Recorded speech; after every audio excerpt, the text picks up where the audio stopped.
Welcome to Love the Way You Live with Charlie Lewis, where we connect you with people who share secrets to living a purposeful and fulfilling life. Today, we have you covered with Alia Jones-Harvey in the studio. Hi, so welcome. Charlie. Hi, how are you? Good to see you. Great seeing you. So ladies and gentlemen, I have to sit here and let you know how dynamic this woman is. So I'm gonna read you her bio because she is doing a lot of wonderful things for our community. So, Alia Jones-Harvey is an Olivier, you're right. award-winning and Tony-nominated producer. She did plays on Broadway and London's West End. She's did everything with her partner, Stephen Bird. They have a company called Front Row Productions.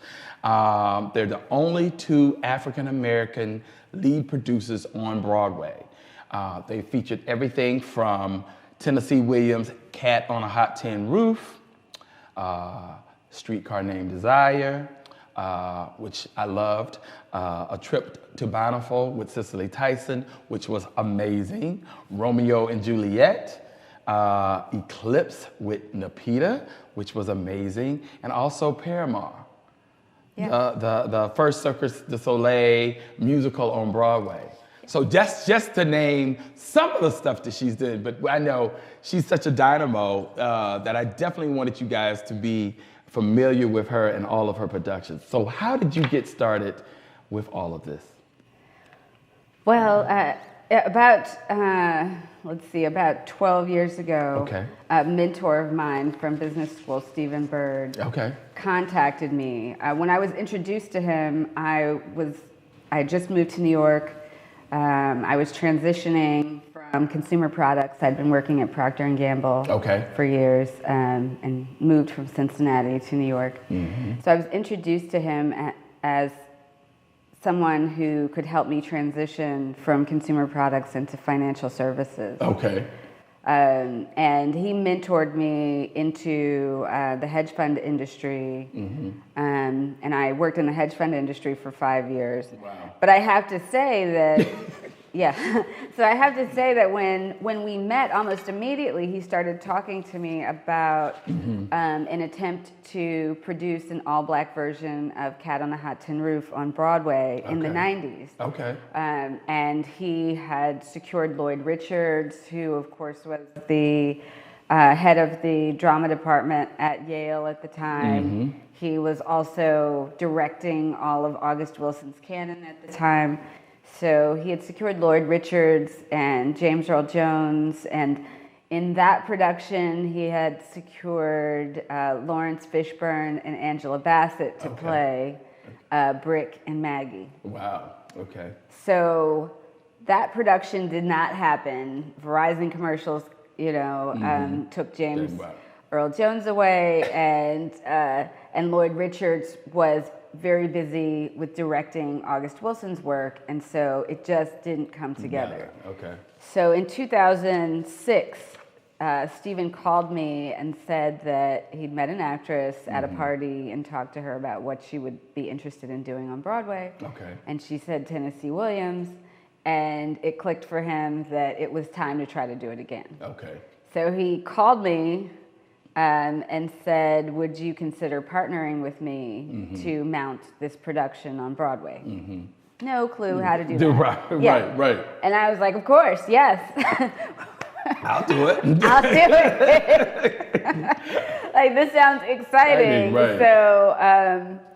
So what was fascinating to me as the process started to unfold is that I would be using a lot of the skills that I developed throughout my career at P&G and also in the hedge fund space, working with high net worth investors, doing performance reporting, and then of course marketing and sales. So it was a great way to combine everything that I'd been doing in the past. So when you first got that call from him, in 2006. And he said that he wanted to do this. What did you think as far as your day job? Did you know you were going to have to quit that? Did you quit your day job and go full-fledged? How did that come about? I mean, what did y'all? No, I worked around what I was doing in the hedge fund space, but didn't quit my day job. Okay. It took us 2 years to mount Cat on a Hot Tin Roof. Wow. Okay. So it was chasing Terrence Howard around, you know. I think we saw him the first time at an Idlewild premiere. That's how long ago we're talking about. Wow. Yeah, and so at the time, Terrence Howard wasn't the Terrence Howard that we know of today. Right. I saw him in The Best Man and thought, he's great. He's perfect for this role of Brick. But at the Idlewild premiere, he was very open to the idea of doing something on Broadway, even though he'd never done theater before. Right. James Earl Jones said, of course, you know, he actually said that he'd always wanted to play that cracker. Okay. In reference to that. Big Daddy. Right. Felicia Rashad said yes. Okay. And revealed later at the first rehearsal, when all of the cast came together, she revealed that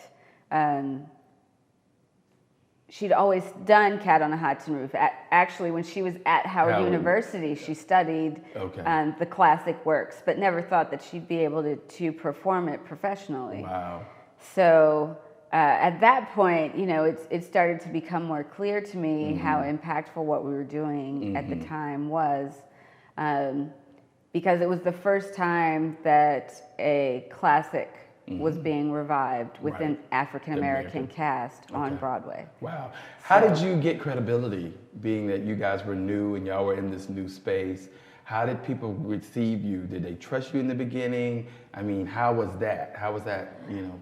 It was angels and alliances, I would say. So Stephen had been working with Donald Farber, who was the preeminent attorney in the theater space. Okay. And he tells the story of his first attempt to bring Cat to Broadway and going to Coliseum Books, which used to exist in Columbus Circle in New York, and seeing that all the theater books were written by Donald Farber. So he decided to call Donald Farber. And when he called Don was like, come on over to my office.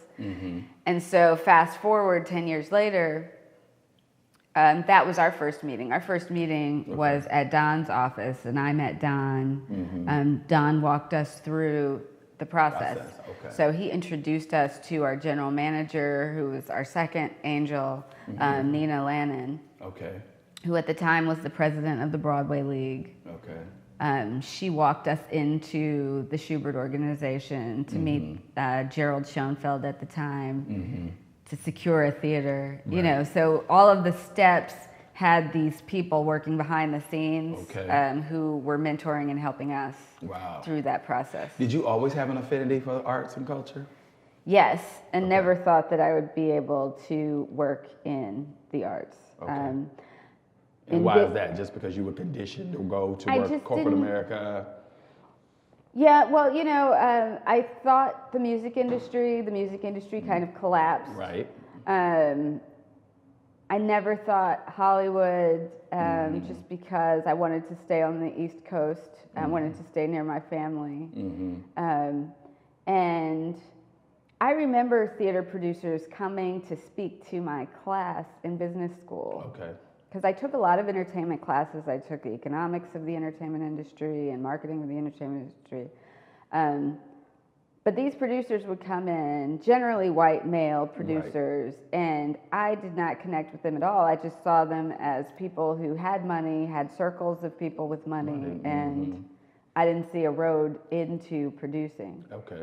So, so when this opportunity was introduced to me, it was mind-blowing, eye-opening, because I'd always seen myself as an entrepreneur, never seen myself working in the arts, didn't know that there was this intersection. So it's like when it happened, it was eureka. I know, I can tell you, the aha moment. The aha moment. I love that. What steps are you doing to like when you get ready to develop a play in like Streetcar Named Desire, and that was, like you said, it was a labor of love, 2 years in the making to get there. When it all came together, did you ever think, is this going to happen or is it not going to happen? Were you every day, every other day? Okay. The first day of rehearsal of Cat on the Hudson Roof, which was our first production. Okay, first of all, I was pinching myself because I was in the room with James Earl Jones and Felicia Rashad. I can only imagine. Debbie Allen. Right. It's like, oh my gosh. The room with all these people. Right. But, then pulled it together because as the lead producers on a project like that, you're the CEO of a startup. Right. Over and over and over again. Now we've done 7 productions. Every time it's the same thing. Yeah. Startup business. Yep. And all of the trials and tribulations of starting a company happen. Personnel issues, raising the capital. Is all of the money going to be in on the day that you need it? Right. Securing the theater. And right now, Broadway is booming. Right. There are so many shows waiting Really? for any vacancy. And they're great shows. They're shows that have tried out of town, or they have a following already. So it's not an easy business. There was a time when theaters were widely available, not anymore. Wow. So and why is that now? Is it you have great writers? You just what's happening? So, it's a very risky business. Yeah. You do have a lot of great playwrights that are coming to the fore now. But on the other side of it being a very risky proposition, it can be a very lucrative proposition. Okay. So investors that are looking at an alternative investment opportunity are now looking at theater. I mean, you've got shows like Wicked and Book of Mormon and The Lion King that have been running for 10, 15 I mean, The Phantom of the Opera, 25 years. Right. These shows have generated billions of dollars for those investors. So. Right. So when you start packaging, how do you delineate between you and Steven what y'all do? Are you kind of like front of the house, he's back of the house? Are you the numbers person based on your hedge fund experience? How do y'all delineate roles and responsibilities? I do a lot of the administrative side, accounting work, bookkeeping, any filings that need to be done. But we're both out raising money, which is, for a play. A play, you're talking about $3 to $5 million. For a musical, now they're skyrocketing from 10. I think this season there's a $35 million musical on Broadway, but they can go anywhere from 10 to 30. So it's a major effort to raise the capital for a production. And where do you find the funding? You said VC, but do actors and actresses actually invest in some of their own plays or get involved when you go to them, or how do they look at that? It's rare. It's rare that they are investing in the plays. They see their performance as their investment, but sometimes they do. Sometimes they have the capital to say, I'm going to bank on myself. Right. But for the most part, there's a community of people that invest in theater pretty regularly. So you're pitching that group of producers, on all of your projects. But then finding people that have an interest in theater, and for me, that's a key element of whether or not they're going to invest. That they have an interest in theater in the first place, that they like going to the theater, that they enjoy the theater. Because it is such a risky investment opportunity, you've got to find something that you love about it. To keep you into it, keep you involved. Your interest. Yeah. Do you find many African American investors, or? We've introduced a number of African American investors to investing in theater.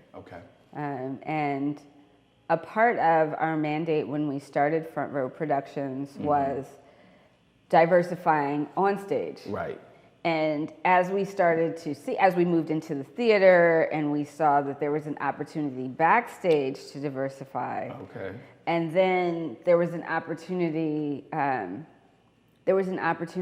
to diversify the business side. Okay.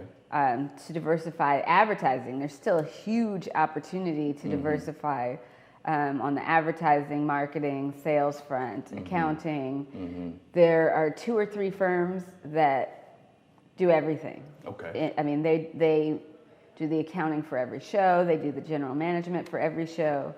So there's a huge opportunity, you know, and we've been encouraging that. But then on the investor side as well, it's generally been small pools of investors that are the go-to people. If you made money on Book of Mormon, right, you're gonna come back. You're gonna keep investing in Broadway shows. So you know, there's this group that is pretty intact, and introducing new people is a part of what we've worked towards. One of the logistics things you talked about was, you know, theater production. I mean, getting actual theaters and finding theaters that are available. In New York, there've been certain families that kind of ran that business for many years. Is that still the case? Is that still kind of like a monopoly by certain people? Yes. Who own, there are 3 major theater owners: the Schuberts, the Nederlanders, and Hugh Jamson. Right. Okay. And I've had conversations with Bob Wankel, who runs the Schubert organization, and Jordan Roth, who runs Hugh Jamson, just about, and also Jimmy Nederlander, just about how they make decisions about what goes into their houses. Right. And they see that, well, what Jordan has said to me specifically is that he sees himself as a curator. Okay. You know, and when you think about the fact that 30, 35 shows are going to open in a season, so they're going to move into a vacant house and sell tickets and open it in a given season, which is May to the end of April. Okay. It's May of any year to the end of April. Okay. Because the season is pegged by your Tony eligibility. Right. Okay. So the season from May to the end of April is programmed by these theater owners. They're thinking about, you know, how many revivals, new shows, new plays, new musicals, revivals of musicals are we putting into these houses? And then they're looking at what's doing well on the West End. They're traveling around the world to see if there are other shows that could be brought in. And then people are developing new shows all the time. So at any given time, there are 40, 50 shows that are sitting on the sidelines waiting for a Broadway house. Okay. All right. Well, stay tuned, everybody. We'll be back with part 2 with Alia Jones-Harvey.